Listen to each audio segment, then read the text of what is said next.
The Strange Case of Dr. Jekyll and Mr. Hyde by Robert Louis Stevenson. Chapter 9. Dr. Lanyon's Narrative. On the 9th of January, now 4 days ago, I received by the evening delivery a registered envelope addressed in the hand of my colleague and old school companion, Henry Jekyll. I was a good deal surprised by this, for we were by no means in the habit of correspondence. I had seen the man, dined with him indeed the night before, and I could imagine nothing in our intercourse that should justify formality of registration. The contents increased my wonder, for this is how the letter ran. 10th December, 18 Dear Lanyon, you are one of my oldest friends, and although we may have differed at times on scientific questions, I cannot remember, at least on my side, any break in our affection. There was never a day when if you had said to me, "Jekyll, my life, my honor, my reason depend upon you," I would not have sacrificed my left hand to help you. Lanyon, my life, my honor, my reason are all at your mercy. If you fail me tonight, I am lost. You might suppose after this preface that I am going to ask you for something dishonorable to grant. Judge for yourself. I want you to postpone all other engagements for tonight, aye, even if you were summoned to the bedside of an emperor, to take a cab, unless your carriage should be actually at the door, and with this letter in your hand for consultation, to drive straight to my house. Poole, my butler, has his orders. You'll find him waiting your arrival with a locksmith. The door of my cabinet is then to be forced, and you are to go in alone, to open the glazed press, letter E, on the left hand, break the lock if it be shut, and to draw out with all its contents as they stand, the fourth drawer from the top, or, which is the same thing, the third from the bottom. In my extreme distress of mind, I have a morbid fear of misdirecting you, but even if I am in error, you may know the right drawer by its contents. Some powders, a file and paper book. This drawer I beg of you to carry back with you to Cavendish Square exactly as it stands. That is the first part of the service. Now for the second. You should be back, if you set out at once on the receipt of this, long before midnight. But I will leave you that amount of margin, not only in the fear of one of those obstacles that can neither be prevented nor foreseen, but because an hour when your servants are in bed is to be preferred for what will then remain to do. At midnight, then, I have to ask you to be alone in your consulting room, to admit with your own hand into the house a man who will present himself in my name, and to place in his hands the drawer that you will have brought with you from my cabinet. Then you will have played your part and earned my gratitude completely. 5 minutes afterwards, if you insist upon an explanation, you will have understood that these arrangements are of capital importance, and that by the neglect of one of them, fantastic as they must appear, you might have charged your conscience with my death or the shipwreck of my reason. Confident as I am that you will not trifle with this appeal, my heart sinks and my hand trembles at the bare thought of such a possibility. Think of me at this hour, in a strange place, laboring under a blackness of distress that no fancy can exaggerate, and yet well aware that if you will but punctually serve me, my troubles will roll away like a story that is told. Serve me, my dear Lanyon, and save your friend, H.J. P.S. I had already sealed this up when a fresh terror struck upon my soul. It is possible that the post office may fail me, and this letter not come into your hands until tomorrow morning. In that case, dear Lanyon, do my errand when it shall be most convenient for you in the course of the day, and once more expect my messenger at midnight. It may then already be too late, and if that night passes without event, you will know that you have seen the last of Henry Jekyll. Upon the reading of this letter, I made sure my colleague was insane, but till that was proved beyond the possibility of doubt, I felt bound to do as he requested. the less I understood of this farrago, the less I was in a position to judge of its importance, and an appeal so worded could not be set aside without a grave responsibility. I rose accordingly from the table, got into a hansom, and drove straight to Henry Jekyll's house. The butler was awaiting my arrival. He had received by the same post as mine a registered letter of instruction, and had sent at once for a locksmith and a carpenter. The tradesmen came while we were yet speaking, and we moved in a body to old Dr. Denman's surgical theatre, from which, as you are doubtless aware, Jekyll's private cabinet is most conveniently entered. The door was very strong, the lock excellent. The carpenter avowed he would have great trouble and have to do much damage if force were to be used, and the locksmith was near despair. But this last was a handy fellow, and after 2 hours' work the door stood open. The press marked E was unlocked, and I took out the drawer, had it filled up with straw and tied in a sheet, and returned with it to Cavendish Square. Here I proceeded to examine its contents. The powders were neatly enough made up, but not with the nicety of the dispensing chemist, so that it was plain they were of Jekyll's private manufacture, and when I opened one of the wrappers I found what seemed to me a simple crystalline salt of a white colour. The phial to which I next turned my attention might have been about half full of a blood-red liquor, which was highly pungent to the sense of smell, and seemed to me to contain phosphorus and some volatile ether.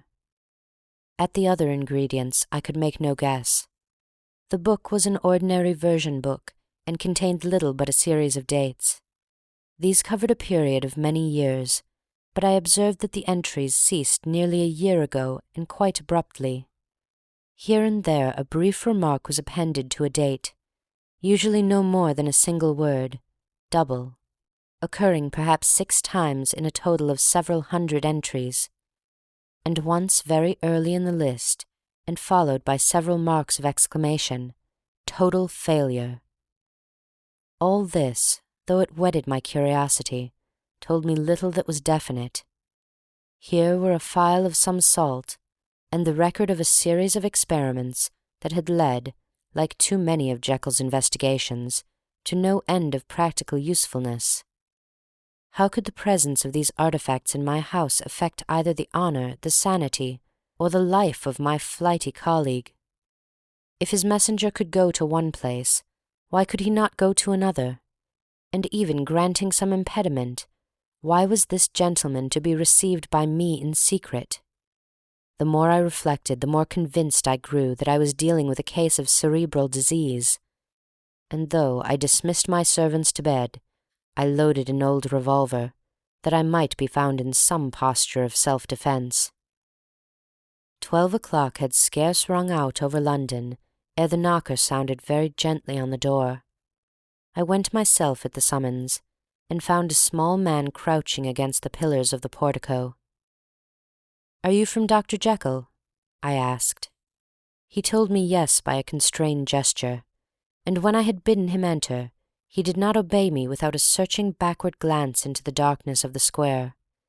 There was a policeman not far off, advancing with his bull's eye open, and at the sight I thought my visitor started and made greater haste. These particulars struck me, I confess, disagreeably, and as I followed him into the bright light of the consulting room, I kept my hand ready on my weapon. Here, at last, I had a chance of clearly seeing him. I had never set eyes on him before, so much was certain. He was small, as I have said.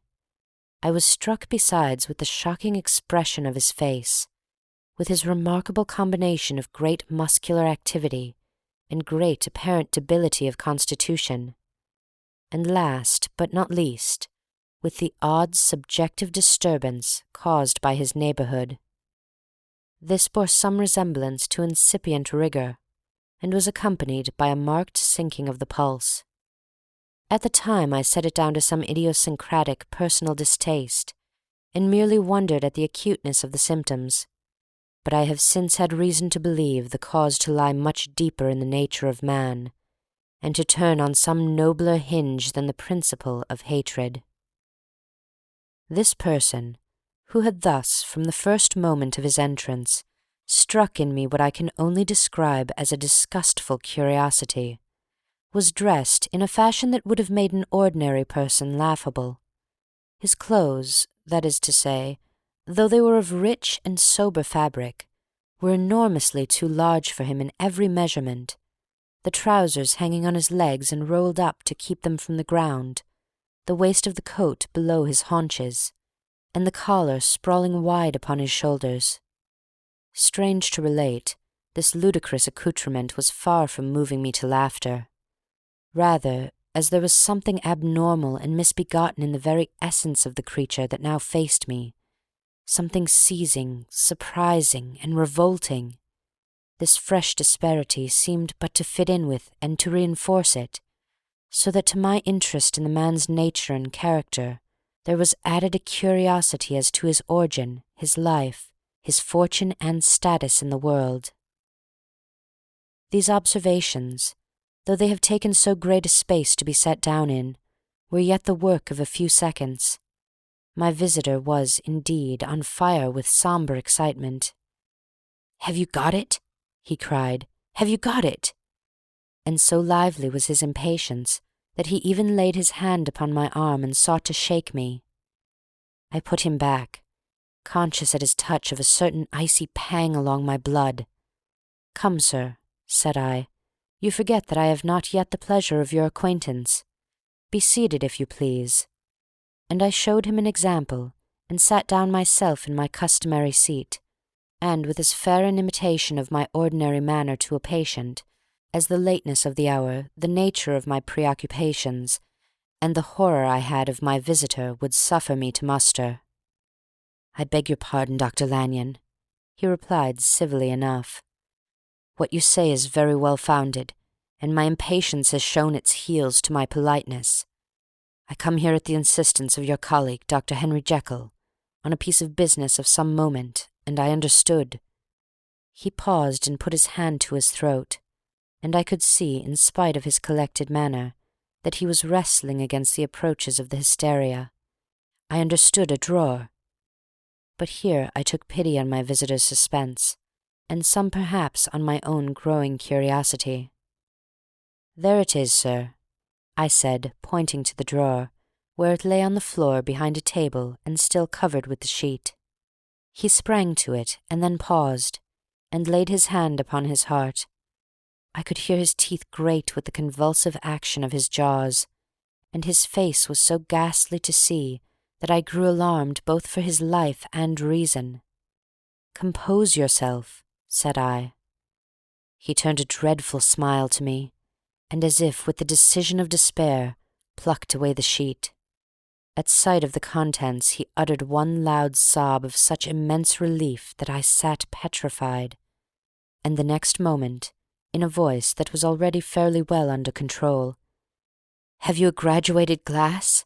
he asked. I rose from my place with something of an effort and gave him what he asked. He thanked me with a smiling nod, measured out a few minims of the red tincture, and added one of the powders. The mixture, which was at first of a reddish hue, began in proportion as the crystals melted to brighten in colour, to effervesce audibly, and to throw off small fumes of vapour. Suddenly, and at the same moment, the ebullition ceased, and the compound changed to a dark purple, which faded again more slowly to a watery green. My visitor, who had watched these metamorphoses with a keen eye, smiled, set down the glass upon the table, and then turned and looked upon me with an air of scrutiny. "And now," said he, "to settle what remains.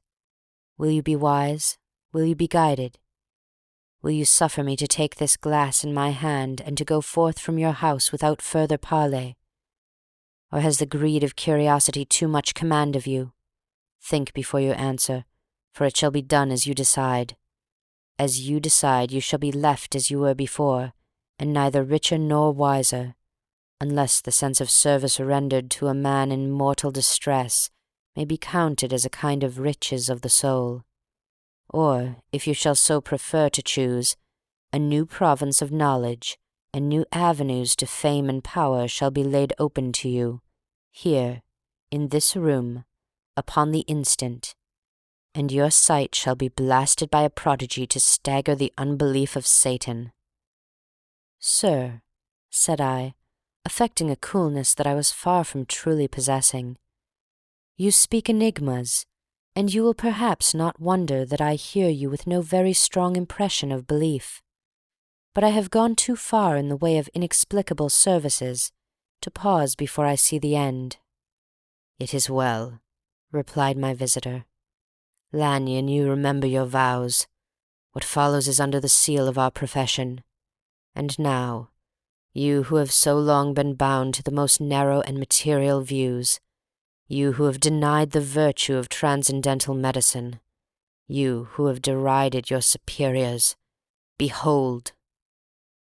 He put the glass to his lips and drank at one gulp. A cry followed. He reeled, staggered, clutched at the table and held on, staring with injected eyes, gasping with open mouth. And as I looked, there came, I thought, a change. He seemed to swell, his face became suddenly black, and the features seemed to melt and alter. And the next moment I had sprung to my feet and leapt back against the wall, my arms raised to shield me from that prodigy, my mind submerged in terror. "Oh, God!" I screamed, and "Oh, God!" again and again, for there before my eyes, pale and shaken and half fainting, and groping before him with his hands, like a man restored from death, there stood Henry Jekyll. What he told me in the next hour I cannot bring my mind to set on paper. I saw what I saw, I heard what I heard, and my soul sickened at it.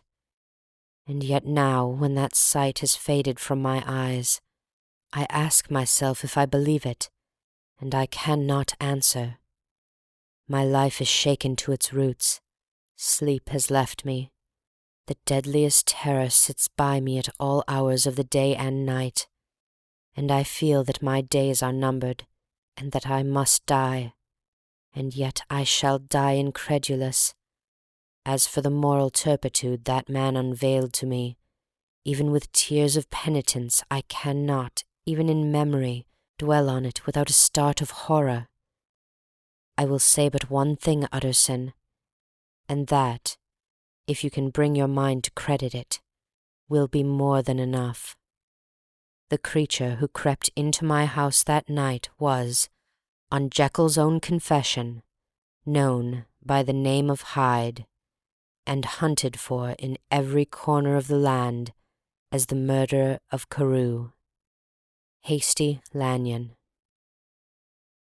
End of Chapter 9.